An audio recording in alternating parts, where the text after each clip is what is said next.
তো ফার্স্টেই এই নিয়ে আমি একটা ভ্লগ করে ফেলেছি অলরেডি, চ্যানেলে দিয়ে দিয়েছি আপলোড। তো মার পুজো দেওয়া হয়ে গেল। এখন সকালে যেহেতু আজ নিরামিষ, তাই টিফিনে হয়ে যাচ্ছে রুটি, মোচা আর এদিকে টক দই। সেটা দিয়ে আমি খাওয়া দাওয়া করে নিয়ে উঠে পড়লাম। জন্মাষ্টমীর দিনে দেখতে পাচ্ছ কি অবস্থা, সারা দিন ফিস ফিস বৃষ্টি হয়েই যাচ্ছে, তো হয়েই যাচ্ছে।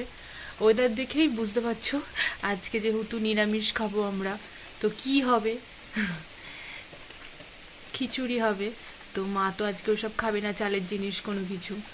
তো তাই আমার আর বাবার জন্য এখন মা খিচুড়ি তৈরি করছে, আর সকালের খাবারটাও খেয়ে নিলাম।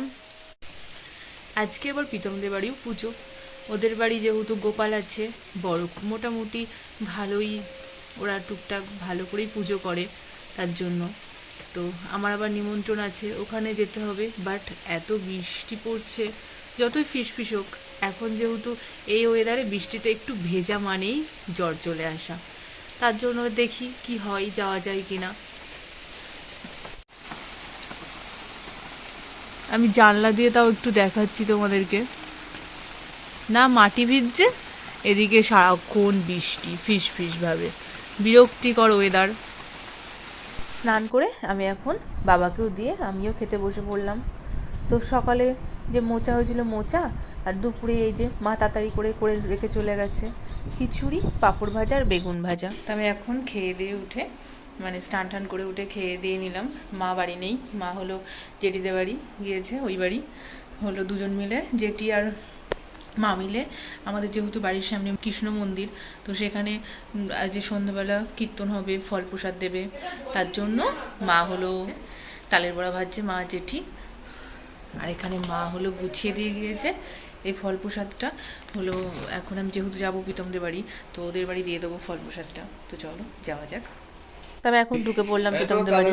ওদের মোটামুটি সবই গোছানো কমপ্লিট, সুন্দর করে আবার সাজিয়েছেও। আর এদিকে ভাবিনটা আমার সাথে মারছে।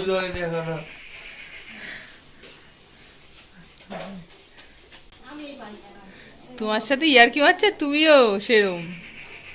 সুন্দর একটা লাইটিং কিনেছে, সেটা লাগিয়েছে, সেটাই আমাকে অন্ধকারে দেখাচ্ছিল। বাট ফোনে আমার ভালো আসছিল না, তাই বললাম লাইটটা জ্বালিয়ে দে। তো এদিকে মোটামুটি সবই কমপ্লিট, শুধুমাত্র ক্ষীরচানাটা আর বাকি আছে। তো সেটাই তৈরি করছে ওইদিকে কাকিমা। আর চলো তোমাদেরকে এক ঝলক পুরোটা দেখিয়ে দিই কীরমভাবে সাজিয়েছে।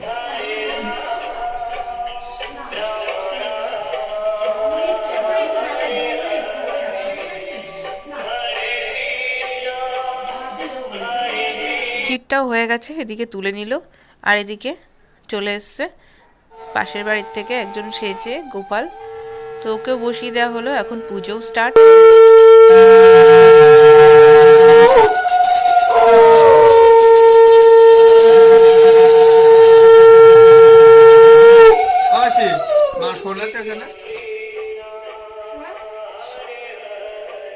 আস্তে আস্তে আস্তে আস্তে সুন্দর করে।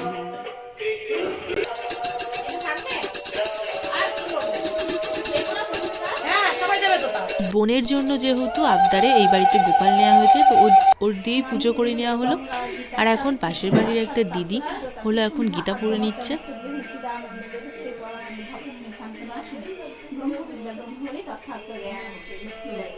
এখন গোপালের সব কাহিনীগুলো এখন পড়বে।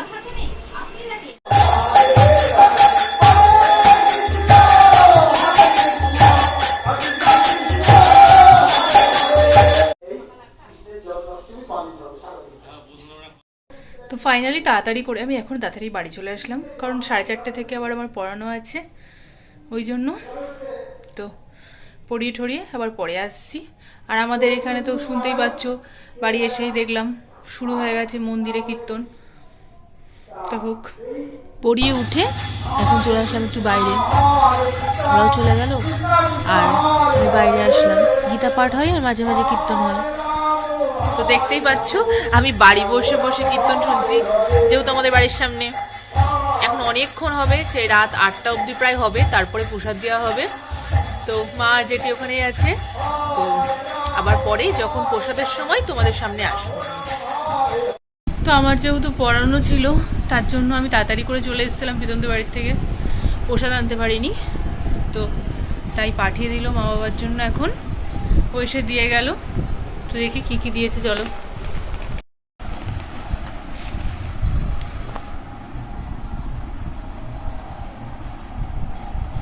এখানে মিষ্টি তালের বড়া আর হলো ওই একটু লুচি সুজি এইসব দিয়েছে, মিষ্টি ফল। তো রাতে আমার সব জায়গার প্রসাদ খেতে খেতেই পেট ভরে যাবে, রাতে আর কিছু খেতে হবে না, কারণ এখন আমাদের মন্দিরতলায়ও সেখানেও প্রসাদ খাবো। তো মন্দিরতলায় যখন এখনও কীর্তন হচ্ছে শেষ হোক, তারপরে আমি যাবো। এখন আসছি তোমাদের সামনে। এখন 15টা বাজে, প্রায় কীর্তন শেষ হবে 9টার সময় শুনলাম, তাই আমি চলে আসলাম এখনই।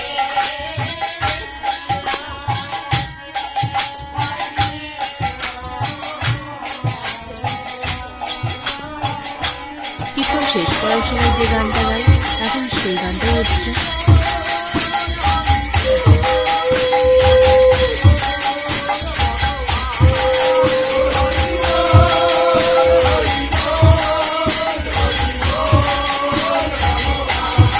এখন হলো প্রসাদ দেওয়ার পালা, তাই সবাইকে এখন বাটি পাতা ডিস্ট্রিবিউশন করা হচ্ছে। প্রসাদ দেওয়ার সময় যা ক্যাচর ম্যাচর হয়, কিন্তু এই ভিড় ঠেলে প্রসাদ নিতে বেশ ভারী মজা লাগে। কার কার এরকম হয় কমেন্ট করে জানিও তো। তো আমার ফল প্রসাদ সমস্ত কিছু প্রসাদ নিয়ে আসা হয়ে গেছে। তো এখন আমি তো আজকে জন্মাষ্টমী আমার ভালোই কাটলো। তো আজকের ব্লগটা ভালো লাগলে লাইক কমেন্ট সাবস্ক্রাইব করে দিও। Tata bye bye.